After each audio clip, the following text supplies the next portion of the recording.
Au nom du Père et du Fils et du Saint-Esprit. Amen. La paix de Jésus soit dans votre maison, sa paix et sa joie. Alléluia. Nous lisons le Saint-Évangile selon saint Marc, chapitre 10, versets 28 à 31. Pierre fit alors remarquer, « Nous avons tout laissé pour te suivre. » Jésus répondit, « En vérité, je vous le dis, personne ne laissera maison, frères et sœurs, mère, père ou enfant ou champ à cause de moi et de l'Évangile, sans recevoir 100 fois plus dès à présent, en ce monde. En maison, frères, sœurs, mère, enfant et champ, même avec les persécutions et dans le monde à venir, il aura la vie éternelle. Beaucoup qui sont parmi les premiers seront derniers, mais les derniers seront premiers. » Merci Jésus, alléluia. Cette parole de toi, ô Jésus, est extraordinaire et c'est une parole qui nous rassure, bien entendu, parce que Jésus ne cesse de nous montrer qu'il faut, comme disait sainte Jeanne d'Arc, « Messire Jésus premier servi », eh bien, voilà, le mettre en premier, mettre cela en pratique, cela produira des merveilles. Merci Jésus. Les choses se font simplement. Nous retrouvons là une parole de Jésus qui est connexe à celle-ci, qui peut nous expliquer celle-ci, comme on dit, ceci explique cela. C'est la parole, je ne suis pas venu amener la paix sur la terre, mais l'épée. Celui qui préfère sa mère, son père, ses frères, ses sœurs, ses enfants à moi n'est pas digne de moi. Jésus nous dit cela, encore une fois, il faut le répéter, ce n'est pas une façon pour Jésus de diviser les personnes, les familles, je vais y arriver, pardon Jésus, les familles, pour le plaisir, c'est tout simplement que Jésus est le chemin, la vérité et la vie. Bien-aimé Jésus, tu es le chemin, la vérité et la vie. Et que dans les familles, il y a des difficultés, il y a des ténèbres, et Jésus est l'épée qui tranche la ténèbre pour que nous puissions aller vers la lumière. Et on ne peut pas négocier avec les ténèbres. Il n'y a rien de ténèbres en Jésus. Alors, est-ce que nous avons des ténèbres? Bien sûr que nous avons des ténèbres, mais nous avons décidé de suivre la lumière, d'accueillir la lumière. Et si nous ne l'avons pas encore décidé, eh bien, nous pouvons le faire au moment où l'on décidera de suivre Jésus, qui est la lumière, né de la lumière. Vrai Dieu né du vrai Dieu. Donc quand on suit la lumière, eh bien on tourne le dos aux ténèbres. Et du coup, le choix dans les familles, des choix douloureux arrivent, c'est celui, effectivement, des fois, de la séparation. Alors elle peut être aussi temporaire, il ne faut pas être sans réflexion, sans discernement. Ah, je suis Jésus, ciao. Ça se fait avec discernement. Des fois, ça peut être brutal, mais Jésus nous apprend à faire les choses avec douceur, modestie, avec humilité, mais des fois, quand il faut y aller, il faut y aller. Il faut se mettre à distance de gens qui peuvent effectivement, il y a des persécutions, j'en ai eu récemment et j'en ai encore, j'ai des contacts avec des personnes qui sont persécutés dans leur propre famille. Donc, la seule solution dans ces cas-là, c'est la distance. Des fois, il y a des belles grâces aussi de gens qui acceptent, après avoir rejeté leur enfant, par exemple, qui veut être baptisé, ou un membre de la famille qui se met à aller à la messe. Oh là là, qu'est-ce que c'est que ça? Et oui, des fois, il y a des milieux athées très très agressifs. Il y a des milieux athées où ça se passe très bien, où ils acceptent qu'une personne ne soit pas comme eux athée. Donc on a tous les cas de figure, bien entendu. Mais ce moment où il faut à un moment donné séparer, soit par la distance, soit par une séparation des fois qui est complète, mais ça ce n'est pas à nous d'en décider, c'est dans la prière Jésus seul qui nous dit s'il faut faire une coupure définitive. Moi j'avais en mémoire le cas d'une personne qui avait été égore par son père, et elle avait été miraculeusement sauvée par Jésus, et c'est la Sainte Vierge elle-même qui avait pris soin d'elle.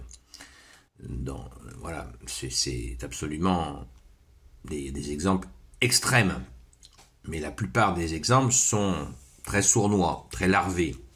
Ce rejet de celui qui a la foi, c'est quelque chose qui est des fois extrêmement douloureux, c'est une pression psychologique absolument effroyable. Et Jésus ne transige pas avec ça. Jésus veut qu'on soit heureux avec lui, en l'ayant choisi. Alléluia. Rappelons-le, on se le rappelle sans cesse. Et là, voilà, je vous explique tout le contexte pour bien mesurer que là, nous avons, je le redis, en vérité, verset 29, Jésus nous dit, en vérité, je vous le dis, personne ne laissera maison, frères et sœurs, mère, père ou enfant, ou champ, à cause de moi et de l'évangile, sans recevoir 100 fois plus, dès à présent en ce monde, en maison, frères, sœurs, mère, enfant et champ, même avec les persécutions, et dans le monde à venir, il aura la vie éternelle. C'est la totale. Merci Jésus. Est-ce qu'on se rend compte de cette grâce?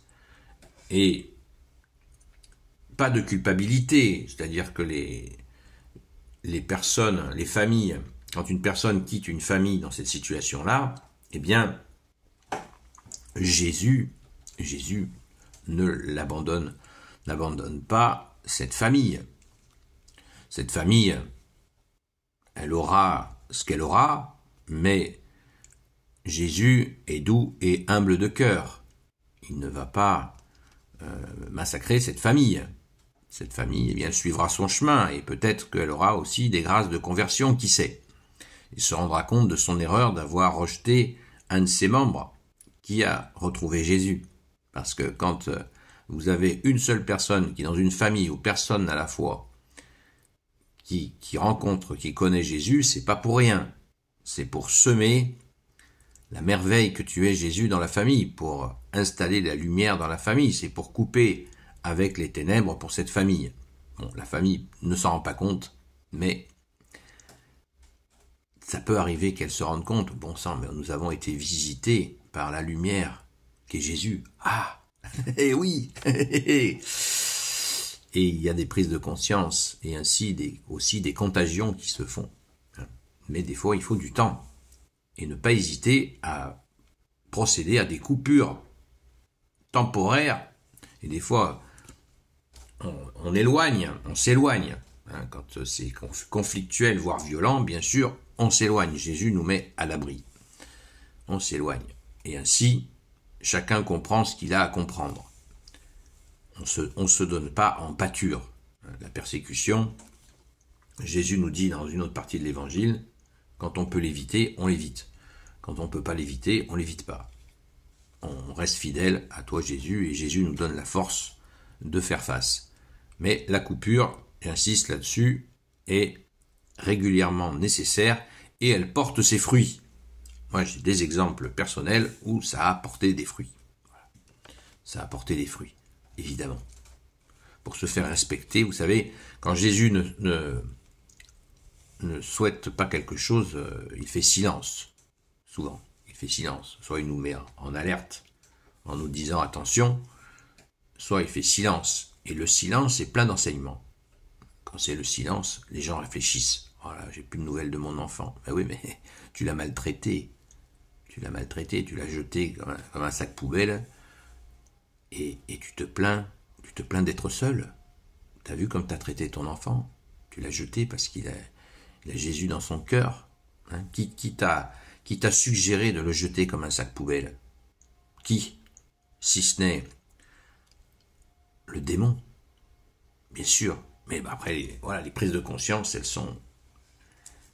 des fois, elles sont tardives, mais elles peuvent arriver. Restons dans l'espérance. Mais pas de demi-mesure. Il faut absolument se mettre, prendre de la distance quand c'est nécessaire.